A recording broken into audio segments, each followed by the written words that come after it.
और अब बात करते हैं पश्चिम बंगाल की ममता बनर्जी की पीएम मोदी की। पश्चिम बंगाल की लड़ाई तेज होती जा रही है। चुनाव हालांकि अगले साल है, 2026 में है, लेकिन उससे पहले सियासी बयानबाजी में तीखापन पश्चिम बंगाल की सत्ता को लेकर होने वाले घमासान की तरफ पूरी तरह से इशारा कर रहा है। देश के प्रधानमंत्री कुछ दिन पहले पश्चिम बंगाल के दौरे पर थे। उनके बयान के बाद ममता बनर्जी ने जमकर प्रधानमंत्री पर पलटवार किया। फिर देश के गृह मंत्री पहुंचे और उन्होंने कह दिया कि ममता दीदी, आपका समय समाप्त हुआ। ये रिपोर्ट देखिए।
को बंगाल की धरती से देश के प्रधानमंत्री नरेंद्र मोदी ने एक बार फिर टीएमसी सरकार और ममता बनर्जी पर तीखा हमला बोला। पीएम मोदी ने ममता सरकार को निर्मम सरकार तक कह दिया।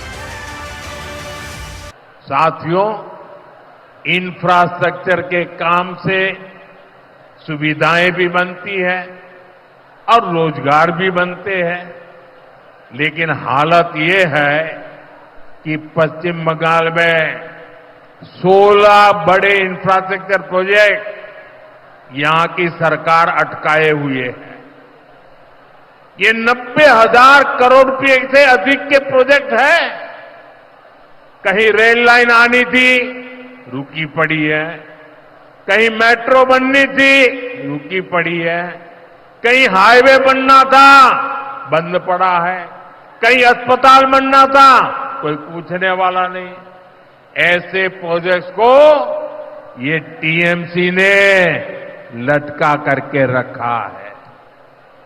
ये पश्चिम बंगाल के आप लोगों के साथ बहुत बड़ा धोखा है। प्रधानमंत्री नरेंद्र मोदी के इस तीखे और सीधे हमले पर पलटवार करने में ममता बनर्जी ने भी देर नहीं लगाई। ममता बनर्जी ने कहा कि अगर पीएम मोदी ऑपरेशन बंगाल करना चाहते हैं तो वो चुनाव की तारीख तुरंत घोषित करें, क्योंकि बंगाल तैयार है। ममता बनर्जी ने पीएम मोदी को लाइव डिबेट की चुनौती भी दी और कहा कि वो चाहें तो टेलीप्रॉम्प्टर भी साथ ला सकते हैं। आप एक काम कीजिए, एक दिन आपका इतना हिम्मत है तो एक टीवी का आसन में बैठिए, सरासरी प्रधानमंत्री का और हम का लड़ाई होगा। आपको जो जो सब्जेक्ट है आप टेलीप्रॉम्प्टर भी ले आ सकते हैं।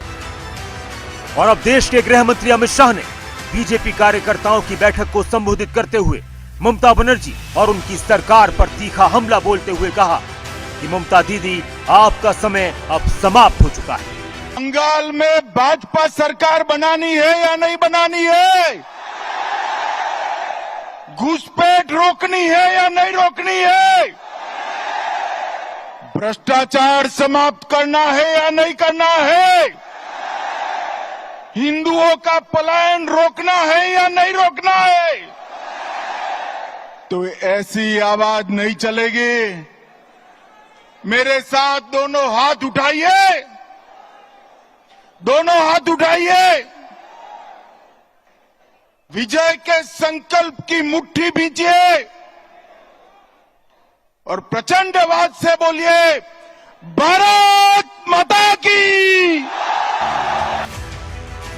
इस बात में कोई शक नहीं कि चुनाव आते आते बयानों का ये तीखापन पश्चिम बंगाल की सत्ता को लेकर बढ़ता जाएगा। ममता बनर्जी पुरजोर तरीके से केंद्र सरकार की आलोचना करती रही है और उनका आरोप है कि बीजेपी बंगाल में भी नफरत और धर्म की राजनीति करके सत्ता हासिल करना चाहती है, तो वहीं बीजेपी लगातार ममता सरकार पर हिंसा और तुष्टीकरण का आरोप लगाती रही है। न्यूज डेस्क खबरें।